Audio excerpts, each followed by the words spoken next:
Ayun guys, sa kagagala natin, nakarating tuloy tayo sa isang resort. Resort na to guys, parang kakaiba siya dahil resort siya sa ano, sa gitna ng gubat. Ayun. Sa kabila nito, sa kabila doon, bandang ano siya, bandang dagat, tapos dito ay yung resort. Kaya kung papansin niyo guys, hindi sementado yung daan. Kaya nilakad na lang namin guys kasi hindi pwedeng dalhin yung sasakyan nga. Ayan guys, kita nyo. Tsaka pinili nilang gawing palamuti yung kulay yellow na tela. Which is maganda naman siya sa paningin guys. Ayun. Malapit na tayo guys sa resort. Excited na tayo na makita yung isa sa Villa 4 Resort. Ayun. Ayun ang placard. Ayun yung signboard. Tara guys, punta natin. Villa 4 Resort. Ayan. Oh. Hi guys. Hi guys. Excited na kami ni Bebe. Pumunta. Pasokin natin yung Villa. Ano kaya yung makikita natin sa loob guys? Yun. Yeah. Okay. Lakad tayo.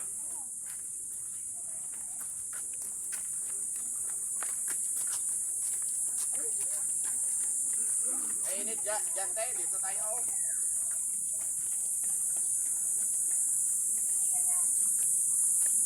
Ganda guys oh.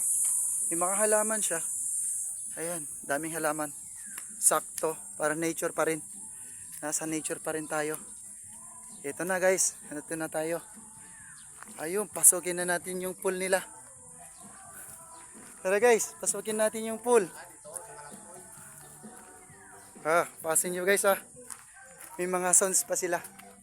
Tara guys, pasukin natin. Yan guys, may mga laruan din dito pang bata. Eksakto for family. Ganda. May swing din sila guys. Para sa bata. Inyo. Laki. Ito nga pala yung pool nila guys. So parang hindi pa rin siya nalalayo sa sa magandang pool sa kumpara sa Maynila, ganun. Ito isa rin magaganda rin dito. Maganda rin yung pool nila at saka malinis pati. Alagang-alaga guys. Guys, yung anak ko. Ayan, dalawa, kaway kayo nak. Ayan. Ikot-ikot tayo guys. Ikutin natin. Ikutin natin yung place para masulit natin yung bakasyon. Say hi po. Hi. Yan guys, ganda. Tamang-tama po. Tapos may mga bata na gustong maglaro. May slide po sila doon sa may taas na parang around 50 feet pababa po siya. Yan, ganda. Sakto-sakto talaga. Ikutin natin siya guys para makita natin lahat yung venue. Guys, tingnan nyo to. Kakaiba yung nila. Subukan natin buksan guys. Ayun. Wow, ang lamig ng tubig guys. Parang parang galing siya sa nature talaga. Saka ito guys, tingnan nyo. May ihawan din sila. Pag trip nyong magluto, mag-ihaw, pwede. Ganda guys. Yun nandito. Mga halaman din. So ayun.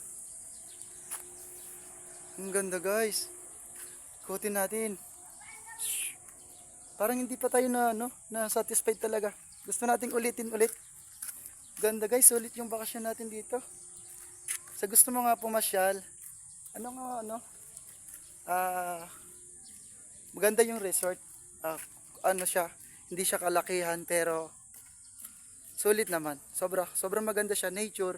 Kasi dito nga guys, dito parang siya, sasagit siya, hindi naman siya bundok na bundok pero dito siya sa parang gitna ng bundok. Pero sa kabila naman guys, siya, may dagat. So kung gusto niyo ng dagat, pwede kayong pumunta sa dagat. Tapos kung gusto niyo naman sa nature, ayun, nature guys. Ayun. Ayun nga guys. Hanggang dito muna natin video natin para mamaya may mga upload pa tayo.